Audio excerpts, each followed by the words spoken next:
dito si Lara. Hindi ako alis dito, ba't hindi ko kasama anak ko? Are you there? Boss ni Lara yun. Miss ka dyan! Ophelia, sandali, ano ba? Lara! Lara! Daddy ko! Anak, akala ng nanay hindi na kita makikita ulit. Miss na miss kita. Aalis na tayo dito, ha? Let me go! Who are you? Kung hindi mo ginawa yun, malamang may panibagong kaso na naman ako. Pag nakalabas ako dito, kakakarnihin ko lahat na nagnakaw sa anak ko. Ang dahilan kung ba't namin inabot si Cindy dahil kahawig nga niya si Lara. Uulitin ko, Ophelia, yung batang yon hindi si Lara, siya si Cindy. Kahit paano sabihin mo, kahit anong pagtatakip ang gawin mo, hindi ako maniniwala sa'yo. Eto, buksan mo. And everything will be clear to you. Nakasaad dyan kung saan nanggaling at saan inampon si Cindy. Kompleto ang mga file. Hindi totoo to. Hindi ako naniniwala! Ito nga pala yung baby ko, si Bigoy. Balita ko, lalaya ka na raw. Matutulungan mo raw ako. Sino bang gustong sapatan ko? Hanapin mo ang anak ko. Yakang-yaka ko yun. Who are those people? Hindi ko sila kilala, pero masasamang tao sila. She said she's my mother. And she kept calling me Lara. Don't believe anything that she tells you, okay? She's not your mother. I am your mommy. Lara, alika na! Bitawan mo nga yung anak ko! Ophelia, please. Layuan mo na si Cindy. Naguguluhan na siya. Kung ano-ano kasi sinasabi niyo sa bata eh! Lara, anak ko, ano ba? Naniniwala ako sa'yo. Kung dadalhin natin sa korte itong problemang to, kailangan natin ng mabigat na ebidensya.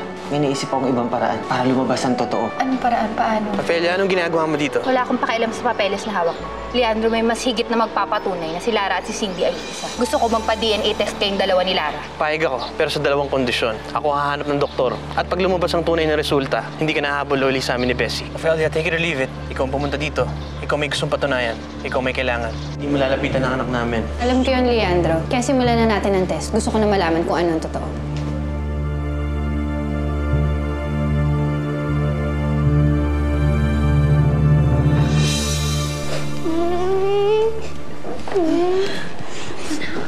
Mommy, my arm hurts. Shh, it's okay, it's okay. I'll take good care of you, anak, ha? Ikikiss niya ni Mommy. Ha? Mawawala yung sakit niyan agad. Tapos we'll eat ice cream. Di ba you like that? Di ba that's your favorite? Really?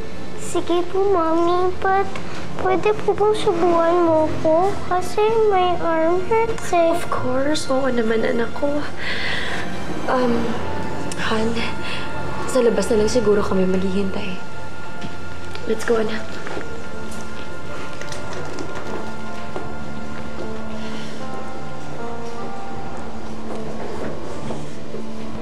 Two weeks bago lumabas ang results ng DNA test, ipapatawag namin kayo. Maghihintay kami, Dok. Lalabas din ang katotohanan. Oo, Ophelia. Lalabas na ang katotohanan at matatahimik na rin kami, mag-anak. Yan, kung talagang ibang bata nga si Cindy.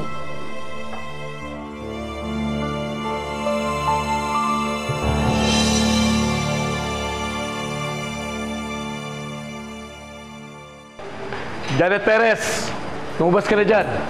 Kanila ka pa inaantay ng pamilya mo sa labas. Wow, kaya na siya.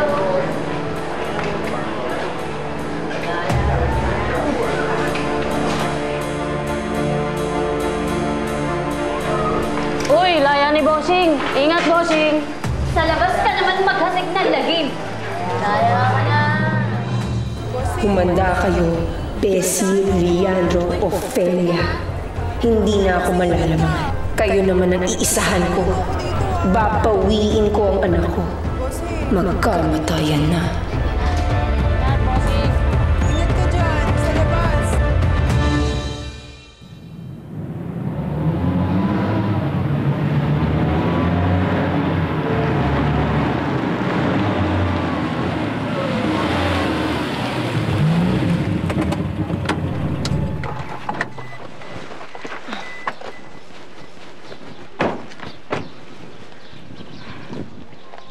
Honey, don't worry.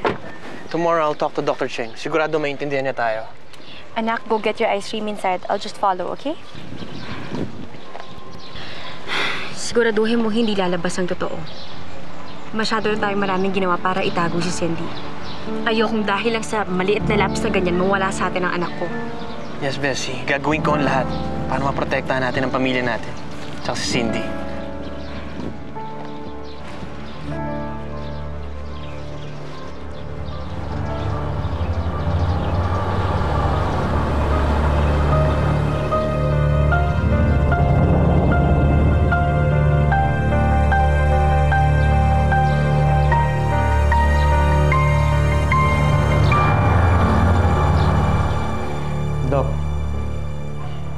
Magkano ba kailangan niyo?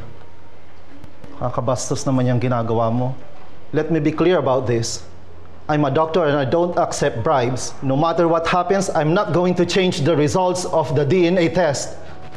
Doc, wala namang sinabing pekein niyo eh. Ang gusto ko lang ilabas yung katotohanan. Katotohanan lang naman ang gusto ko eh. Dahil alam ko yung batang yun, anak ni Leandro yun. Kaya please, Doc. Tanggapin niyo na itong cheque na to.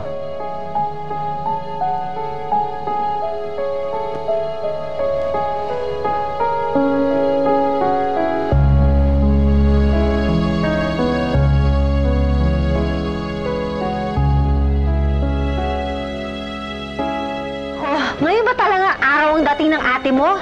Opo, Nay. Ngayon daw uwi niya. Nag-text siya sa akin eh. Ba't ang tagal-tagal? Kanina pa tayo naghihintay ah. Tayo na lang natin, Nay. Baka nandiyan Malamig na yung pagkain. Oh! Eh, nako. Nandiyan na rin yun, Nay. Hintayin niyo na lang. Nahulog na ang makeup ko. Ano, tingnan mo! Sandali lang, Nay. Ba't pa kasi kayo nag-makeup? Oh, teka. Ito na natin, Janet. Ayan na nga. Ate! Bayad ka. Ate! Ama! Naku! Nakalaya ko na! Kamusta ka na? Mabuti naman! Ay, naku! Nakapalado na naman itong mga kapitbahay natin! Famous ka talaga, anak! Naku, Nay, Ay, tumigil na deliver, kayo. hindi ba? Nay, tumigil na nga kayo. Totoo naman. Tingnan mo yung kapatid mo. Ang ganda-ganda pa rin. Tingnan mo ang mga kapitbahay. Napakaganda pa rin niya kahit galing sa bilibid yan. Oo nga, Becca. Ang ganda ng anak mo. Demonita ang anak mo. Mukhang mamamatay tao naman, no? Sinabi mo pa. Di ba? Kang alam naman ang kaluluwa. Nay, Nay, tama. Ate! Tama ka. Gusto mo sample lang kita, ha? Gusto mo sample lang kita? Sorry na, Janet. Sorry na. Bubutasin ko yung mga bituka nyo. Mga chismosa kayo. Ano ba yan? Hindi ka na. Magpahinga ka na. Pasensya ka na. Alam mo naman mga chismosa yung mga kapitbahay natin. Pumasok na tayo sa loob. Tara, Nay. Tignan ko kung hindi tumigil yung mga yan.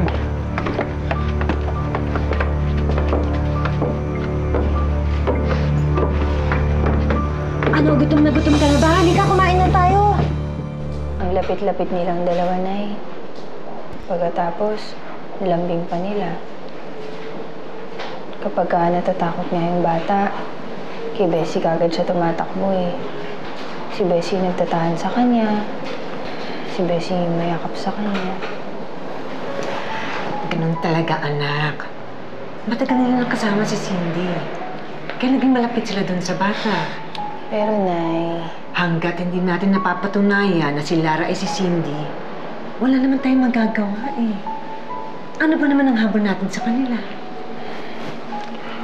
Huwag na ho kayong mag-alala. Lahat ho maliliwanagan pag lumabas na yung DNA test. Yan pa isa ko iniisip. Paano kung mapeke yung resulta ng DNA test? Ophelia, hindi mangyayari yun. Lahat ng pwedeng maging problema, nasolusyonan ko na.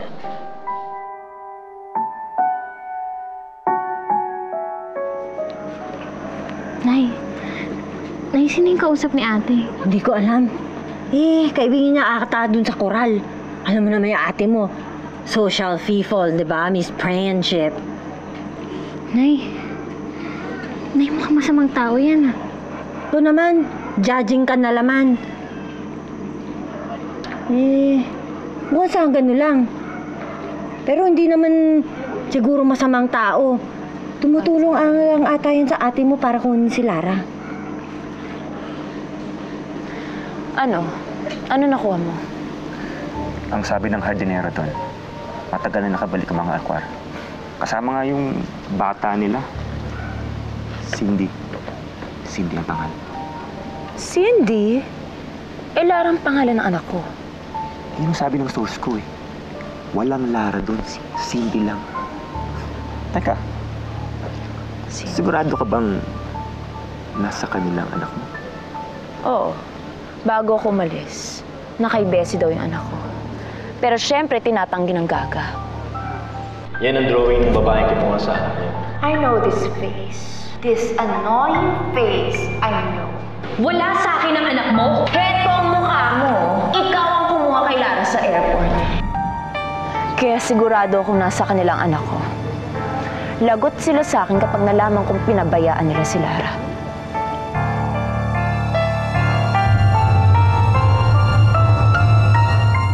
Dok, bakit hindi naman pwede yung gusto ko? This is not a simple case.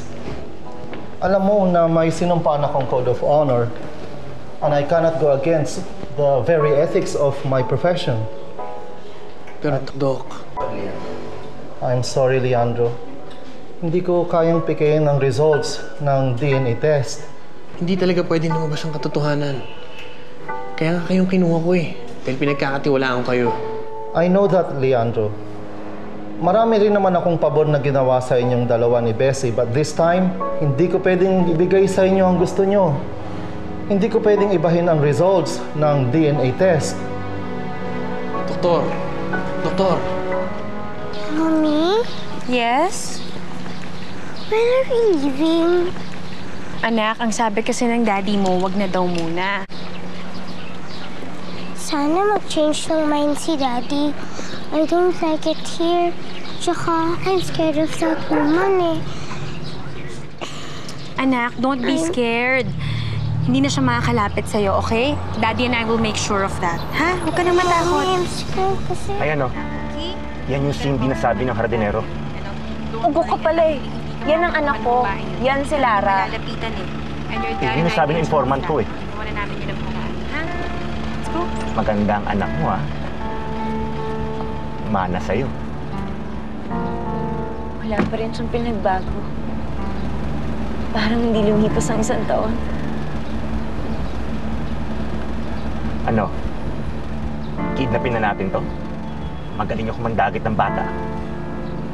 Walang kidnapan na magaganap. Gaganti muna ako sa buitreng nag-angkin sa kanya.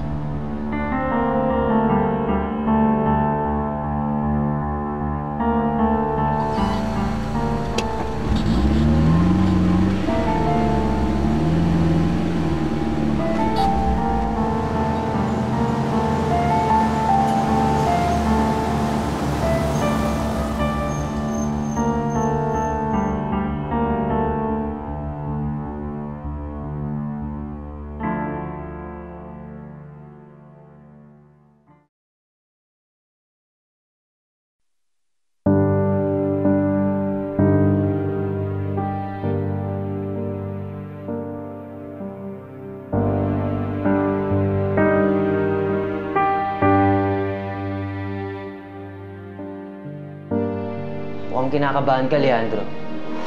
Masyado ka naman yatang kampante. Ha, Andrew? Sana lumabas ang totoo. Lalabas talaga ang totoo, Ophelia. Na magkaibang bata si Cindy at si Lara. Huwag kang pakasiguro, Bessie. Tandaan mo, mas matimbang ang dugo.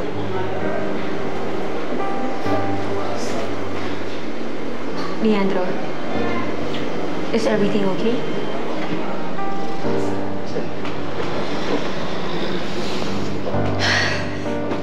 Hindi ko lang po ang results ng DNA test. Ophelia! Ophelia, anong sabi? Magkamat si Leandro at Cindy?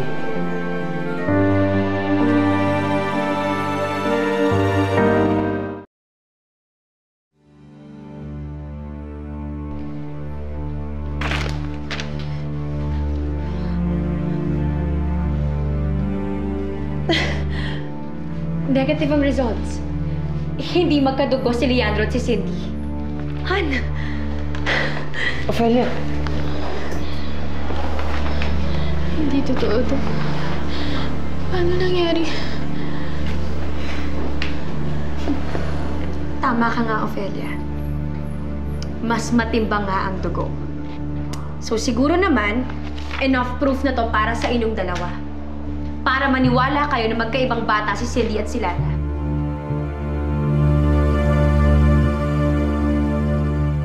Grabe, parang hindi ka nakulong. Wala ka talagang pagbabago. May pilat ka nga lang sa mukha, pero beauty ka pa rin, friend.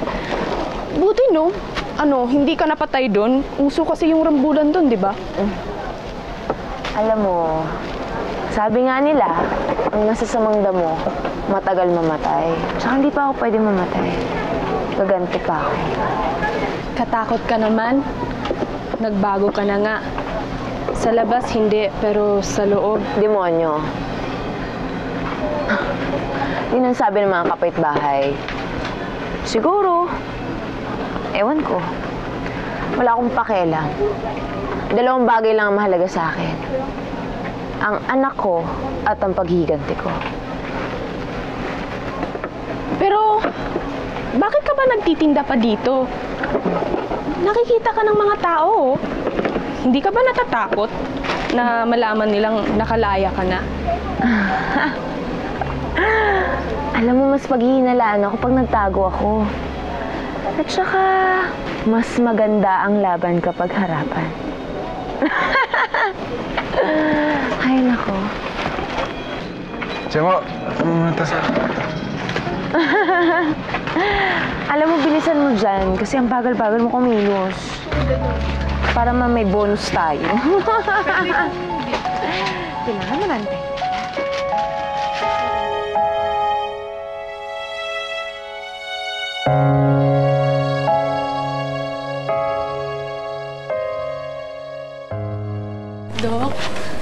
Dok, baka naman po nagkamali kayo. Di ba nangyayari naman po yun? Baka ho peke ho yung dala nyo. Tama po yan.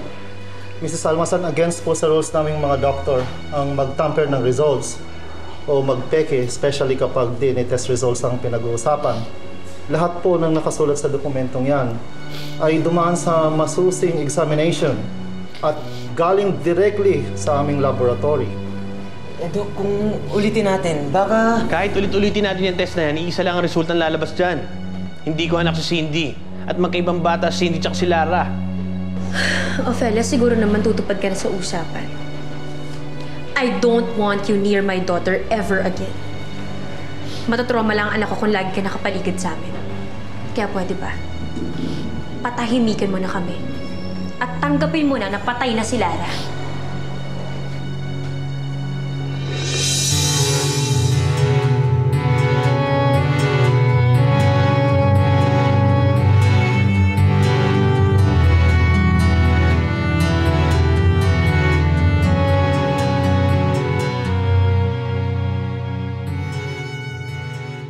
Paano mo napapayag si Dr. Cheng na ibahin ang result? Noong una ayaw niya pumayag eh. Matagal kami nag-usap. You are one of my longest clients. Unfortunately, I cannot give you this favor. Pero Doc, everything is at stake here. Pwede mawala ang anak ko. Abogado ka, Leandro. At totoong anak mo si Cindy. Gawin mo ng paraan na legal. Doc, I don't normally ask for favors. Kaya nga kayong kinuha ko dahil kaibigan ko kayo, Doc. Pero Doc, naalala ko nung nagkaroon kayo ng malpractice, ako ang umayos. Kahit kayo mali, sino pong text sa inyo? Ako, hindi ba? Are you trying to blackmail me? Hindi sa ganun, Doc. I'm just asking for a simple favor. Because you're my friend.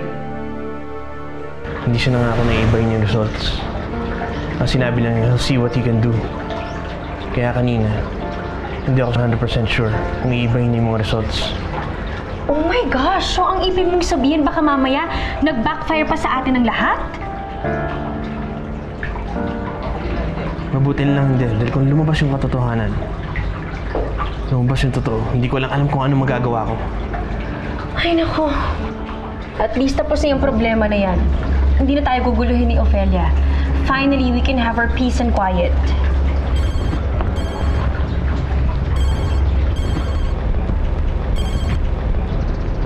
Hello? Oscar? Leandro, bakit? Anong problema? Nakalaya na si Janet.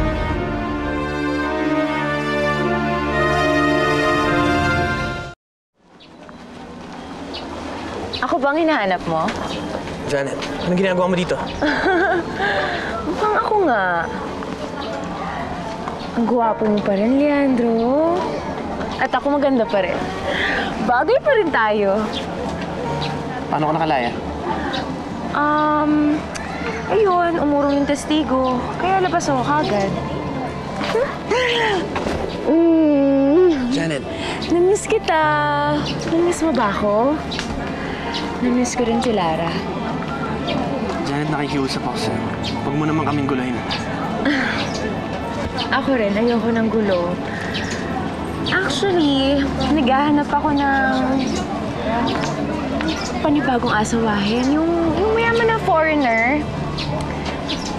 Pero, kung gusto mo naman iwan yung asawa mo para sa akin, pwede pa naman. Alam mo, bukas na bukas ang putasan ni Janet para sa'yo.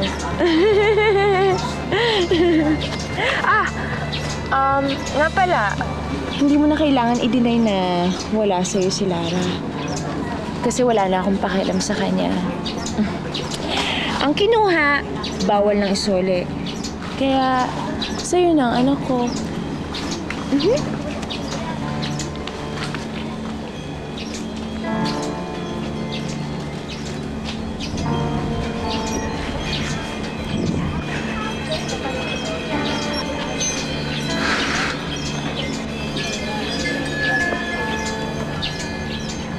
Naniwala ka ba sa sinasabi niya, pare? Wala na siyang pakialam kay Lara? Hindi ako naniniwala, Oscar. Kaya nga siya nakulong dahil sa paghahabol kay Lara eh. Imposibleng basta-basta na lang iiwan yung anak niya. Eh, di ba nagawa niya noon na basta-bastang iwan sa gate niyo? Hindi ko alam ang motibo niya. Pero alam ko hindi basta-basta susuko yan. Kaya Oscar, bantayan mo yan. Manmanan mo, kailangan malaman ko lahat ng kilos niya. Walang problema, pare. Sigurado naman dito lang yan sa market.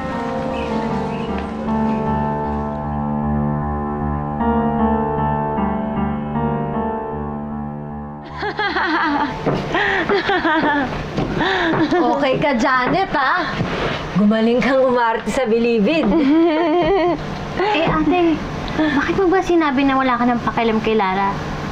Ibig sabihin ba niyan, titigilan mo na talaga sila? Syempre yan ang hindi totoo. Ang anak ko ang nag-iisang dahilan kung bakit hindi ako namatay sa loob. Kahit ilang beses ako nasaksak, nakipagrambulan, di ako namatay.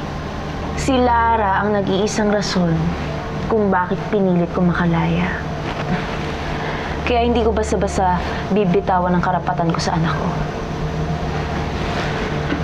Kaya, kung inaakala nila Leandro, titigil ako ng basta-basta. Nagkakamali sila. Dahil nagsisimula pa lang ako. Unti-unti ko silang babalikan. Ate, paano sila Sir Leandro? Huwag mo nang tanungin. Sige na, ipasok na ako, ha? Papahinga lang. Sige.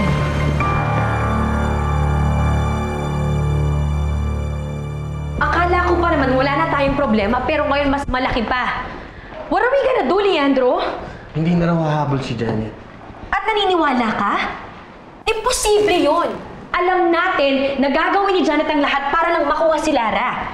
Hindi yun titigil ng basta-basta. So we have to have a plan. What are we gonna do? Nothing. Nothing? What is wrong with you? Andiyan na nga yung problema sa harapan mo, dinededma mo pa. Kapag naghabol si Janet, anong magagawa natin? Eh, alam naman natin na mas may karapatan siya kesa kay Ophelia. Hibulay na sila ni Genki. Hindi na gumagaas si Genki sa kanya. Kaya oras na rin para pasundan ko yung mga kilos niya. Basta, hanggat nandyan si Janet, hindi ako matatahimik. I want you to get rid of her. I don't know how, just do it. Plansyado na lahat, Janet. Sabihin mo lang sa akin. Pwede na yung pasukin ang bahay ng mga Alquar. Masyado ka naman mainit. Kung sa bagay, kahit ako nainip na rin eh. Bukas. Bukas mo na gawin ang plano. Paano nga pala yung bayad mo sa akin? Kapag nalimas mo na yung pera nila Leandro at Bessie, saka na tayo maghatian. Ayoko ng pera lang.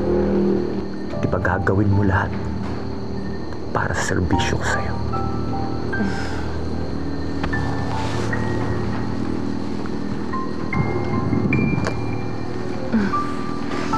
Paunang bayad pa lang yan. Kapag nagawa mo na yung plano, Lahat to. Sa'yo na. Kaya galingan mo ah.